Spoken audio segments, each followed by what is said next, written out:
Welcome to day 21 of Wishcember, and today's prompt is called Fond Memories. Here I am just re-sticking down the antlers of day 12. But for fond memories, I have a very fond memory of this particular stencil.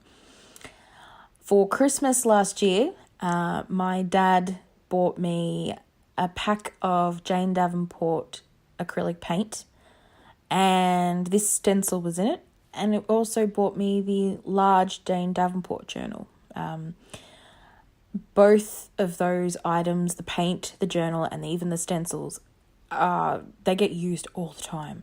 But this specific stencil I haven't used since I got the Jane Davenport stencils from her Artymology set and her Making Faces set.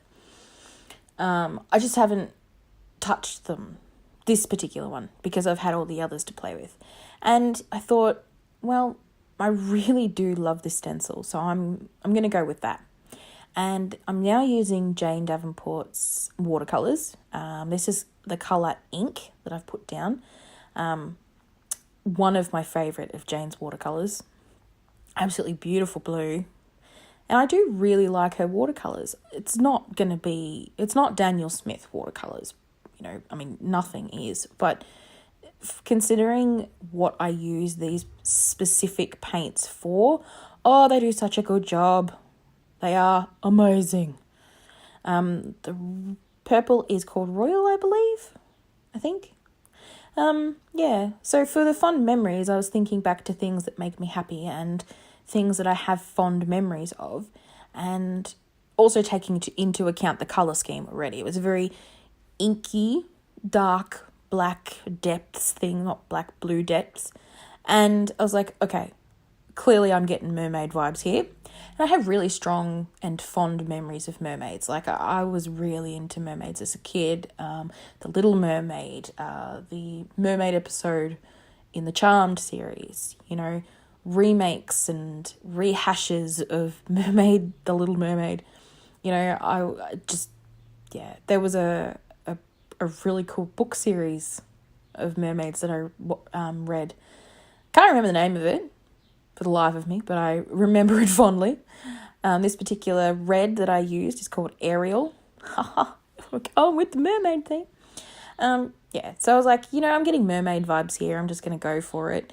So I just sort of created my own fun little whimsical mermaid. I used smooth marker for the outline, using the watercolour to fill in the face. This particular paintbrush is one from Jane's Making Faces collection, and it's really nice for watercolour, actually. I'm surprised at how well it handles it. And then I brought the magic wands out because after yesterday, when I did the day 20 prompt, Woman with Altitude, I used my pencils and I was like, oh my God, didn't realise how awesome they are. And I'm like, yep, going to use them again. So I did. And yeah, I'm just sort of outlining the hair a little bit more. Wasn't happy with the hair, but that's okay, I did find that the white didn't give me the kind of coverage or that I wanted, like it did on yesterday's prompt, and that was a learning experience. That was a little, okay, the white's not as opaque and pigmented as I wanted it to be. But I also wasn't pushing really hard because I didn't really want a super strong, vibrant white. So I thought I would go softly just to see. But unfortunately, it didn't cover the way that I wanted it to, which could be user error. I'm not very good with these pencils yet, but I am glad that I used them. And they colour so beautifully. Oh, they are wonderful and I love them. Here I am with the mermaid stencil, which has gotten quite the workout. There's probably 80 million different layers of paint all over it. I do remember that I used it to cover an entire page once. But I don't remember that one fondly because that really hurt your wrist, because when you're trying to put the paint through the stencil with a makeup sponge, oh my goodness, it takes forever. But yeah, I really loved putting the mermaid's scales on her. I do outline the scales, but they don't look fantastic when I outline them, which was also a learning experience. But yeah, the pencils layer over the top of Jane's watercolours so wonderfully. Oh, it is amazing. I'm just sitting there going, oh, so pretty.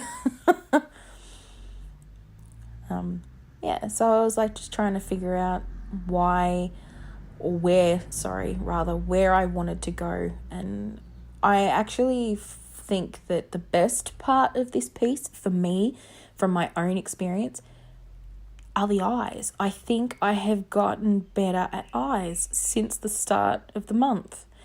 And I've only been drawing once a day, 21 days now, and I can see an improvement in my eyes, or in the way that I've coloured and drawn and outlined eyes. And that to me is amazing. It's like, oh my goodness, I can literally see myself improving. And that's a really, really good motivator. In order to go, yes, I can see that I have improved. Oh, it's sort of like oh yes, I have actually practiced. I've gotten better. There is evidence that all this work hasn't been for nothing. And I don't think that, all of the effort that I put into this, is for some nefarious thing. Like, I look at it and go, yes, I have improved. I'm getting better. I'm working towards the place that I want to be at for my own skill level.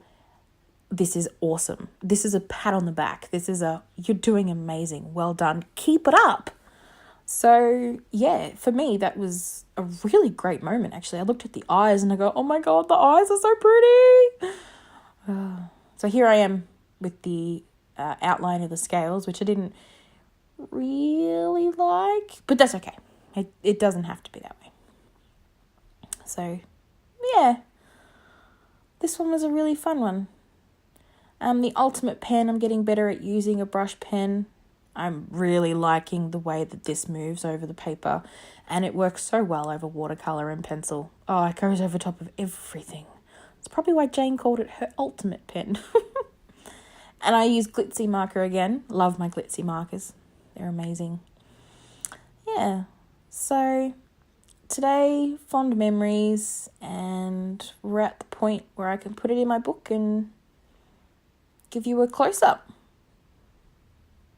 And yeah, you'll be able to see the textures a bit better with this close-up, and I do plan to scan them all at the end of the month, so stay tuned for that. Thank you so much for watching, and I'll see you later. Bye!